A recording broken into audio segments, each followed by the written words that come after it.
Ayun mga idol, nakikita nyo po ba yung nakikita ko dito mga idol? Ayun, oh. Ayun, may tao po dun sa taas mga idol. Oh. Hindi po biro ang magtrabaho ng construction mga idol. Delikado na, mainit pa yan. Sobrang taas po yan mga idol. Nasa taas po sila ng building. Siguro may mga 6 or 7 palapag po yan siya mga idol. Ayun.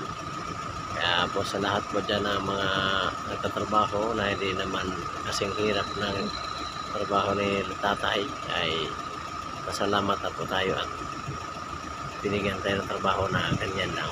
Kasi ang ganitong klase ng trabaho mga idol ay pilad sa araw, tapos delikado, sobrang kapang pwede ka marisgrasya o mahulog. Kaya sana po mag-iingat po tayo lahat ng mga nagtatrabaho dyan sa construction, sa mga tataas sa lugar. Mag-iingat po tayo mga idol. See you next video mga idol. Maraming salamat po sa atin.